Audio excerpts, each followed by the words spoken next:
welcome back to Lick of the Week, episode 2, week number 2. I know the question that was on everybody's mind is, why in the world did he have electrical tape on his first fret? And, you know, I took my chances. I'm very happy with this system right here, and thanks to my lady friend for letting me permanently borrow this, I guess is a good way to put it. It does help, and thank you. But to my point, I can get this to mute that string very well, and that's very much needed for my playing. I don't know why, but that string always gets flicked, or at least resonates. I was hopeful that those could be muted even harder, and so I thought, you know, I'll try it. I'll put tape, you know, as an X on there, and we'll see what happens. I'll put it softly, like on the ends, and sure enough, had a little bit of residue, had to take a little bit of time. I mean, when I say a little bit of time, like literally a minute to rub it off, because it was the only time I'd ever done it. Didn't mess my strings up, thankfully, and I don't know. I mean, I guess you could say, well, you idiot, what did you expect? But at the same time, you know, I didn't know without trying. I thought I would try something different and see what happened, and it didn't help at all. Would not recommend. So let's go ahead and delve into the lick and see how it's played, and then I'll explain the theory behind it.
So this week's lick covers the A minor Aeolian scale, it covers the A minor pentatonic blues scale, and it also covers the A harmonic minor scale, all in one fell swoop in a lick that's, I don't know, I'm just going to throw a random number out, 50 notes in, 10 seconds. But what I'm doing, I'm starting in a natural minor, and I have dedicated each finger to a fret. So index, middle, ring, pinky, 5, 6, 7, 8. And I start out with a progression that, or a line, a walking bass line, if you will. It goes A, B, C, or else you could look at it as 5, 7, 8. And then there's your natural minor feel. I go up a string to the 5th string, and I play 5, 6, 7, or I guess you could look at it as D, D sharp slash E flat, E. Then I walk it back down. E, B flat, D, 7, 6, 5, C, B, A, 8, 7, 5. So the whole lick together, without me talking, is...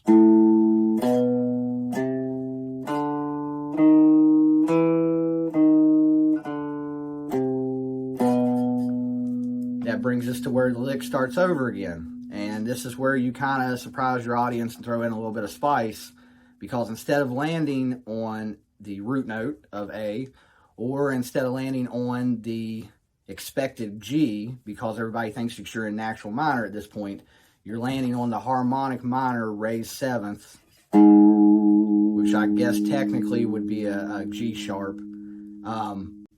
So with that, the whole lick together is...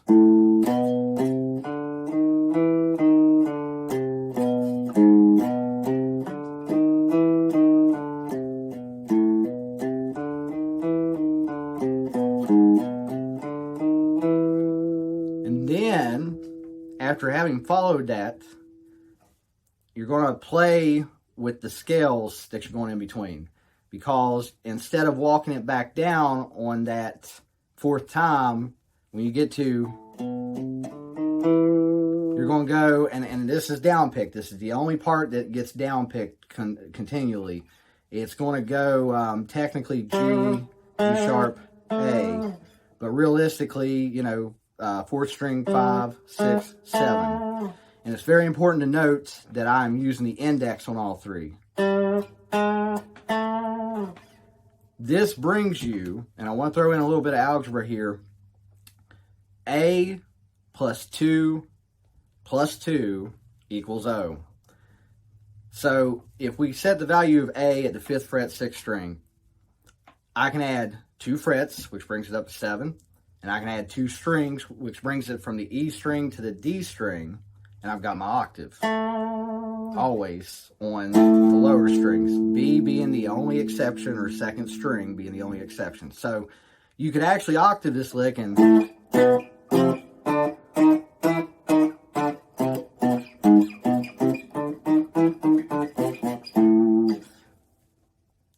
So what I do instead is I showed you I do that walk up. And there's your first note of the next lick.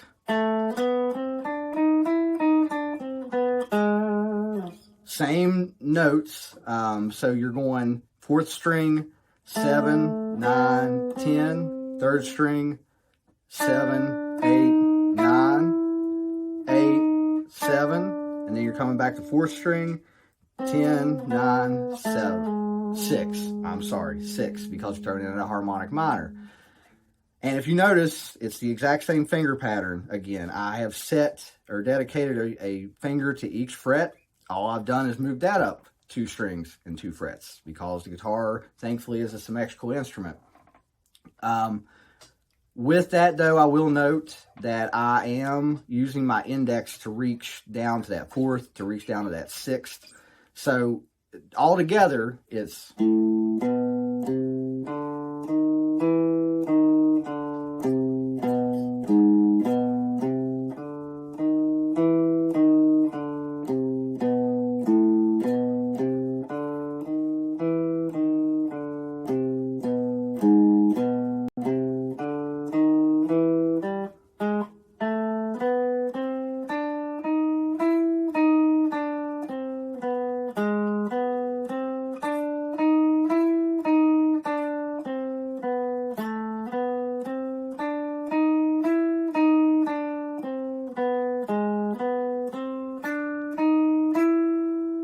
Then we're going to do the exact same thing we did down here, except remember it's the 2nd or B string. So instead of going 2 frets up, we're only going to go, well, we're going to go 3 frets up technically. So instead of doing, you're doing the octave. With that said, when we get to, then we down pick again. Messed up, that's all right.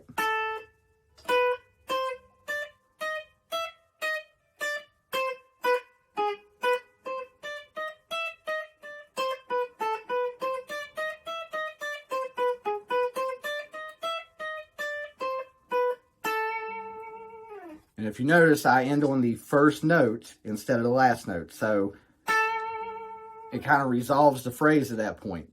And to go over the notes, again, it's the exact same actual notes, but to go over the frets, it's going to be second string, 10, 12, 13. Then you're going to go first string, 10, 11, 12, 11, 10. Go back to second string, 13, 12, 9, 12, 13. And then you're going to go back to first string, 10, 11, 12, 11, 10. And then you're going back to second string, and it's 13, 12.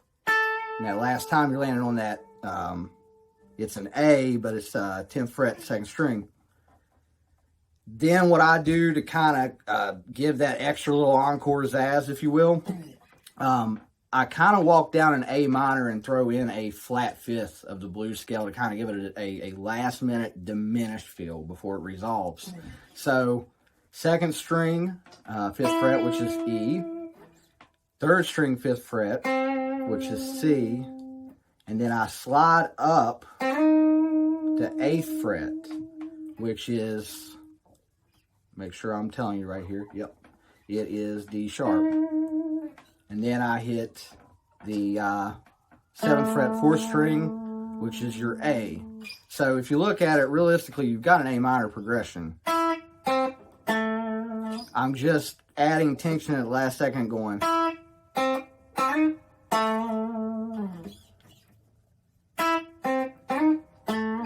And if you want some extra bonus points, add some pinch harmonics in there, like, or even on the alternate picking ordeal, as we've covered, you know, the only notes that really get full down pick is, and then whenever you come up here, it's, the rest of it is alternate pick.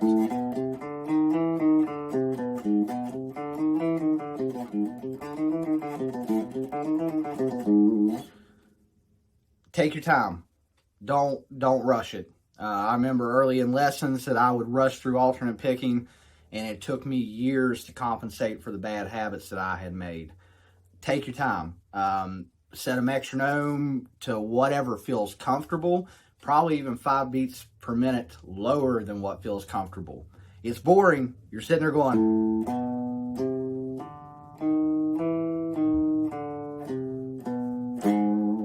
but until you can nail that clean, until you can run through that whole lick without missing a note, you should not increase another 5 beats per minute. But once you do increase 5 beats per minute, play it clean again, you know, don't miss any notes, another 5 beats per minute, another 5 beats per minute, until you get up to that speed. But the main focus is, and it took me forever because I wanted to go down, up, down, down, and it's down, up, down, up. Take your time. Just focus on this right hand, get it to where this, you can play it legato style. And then introduce the,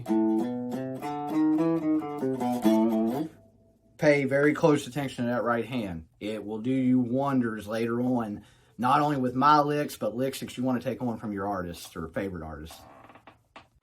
So I wanted to go over a little bit about why it's okay to not be perfect at an instrument. And you can apply this to all aspects of life. It's the human condition to not be perfect. It, in theory, is what keeps the world turning, because if there was an imperfection, there would never be flux or change. You know, the B string is actually a perfect example of that. You know, instead of being 5 frets up, it's 4. So even your guitar itself is not perfect. Or maybe you could look at it as the way we break down temperament is not perfect. If you have practiced this lick and you just cannot nail it, and you think to yourself, realistically, except for showboating, I'm never going to use this in my aspect of music, then take it and craft it to fit who you are. And imperfections can help with that, because it's okay to play it slow. It's okay to be like,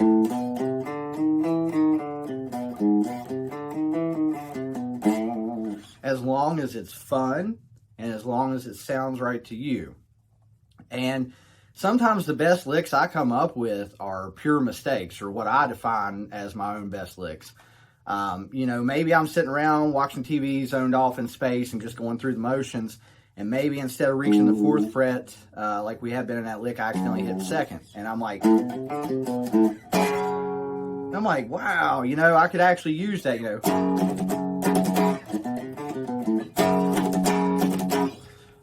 Just a random example, but find something with this. It's always the goal. Find something with this that defines who you are.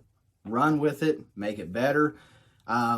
By all means, post some follow-up vids. I'm not as familiar with YouTube as I am Facebook. Nail the lick. Nail it slower, nail it faster, use different notes, use pinch harmonics all the way through, do a pick scrape down the middle, whatever you want to do. I would like to see this lick used among other licks too. Realistically, this channel is all about you gaining knowledge, you being able to go out there and use this type of stuff. But it's okay. It is okay to miss licks. I do it daily. Most people posting videos online are doing it daily. I'm in the same boat as them, even with missing licks. It may be take 50. I mean, it is a dedication factor to make it look that smooth. Soundboard, same story. I mean, if you go to a concert, if you were to get the soundboard audio, or if you were to get the bootleg, 9 times out of 10, there are missed notes in there. And what defines those guys is how they recover from those missed notes. There's no sense if you're playing. See how I missed that right there? It's better, instead of being like, oops, what do I do? To be like, to just keep going. Keep going.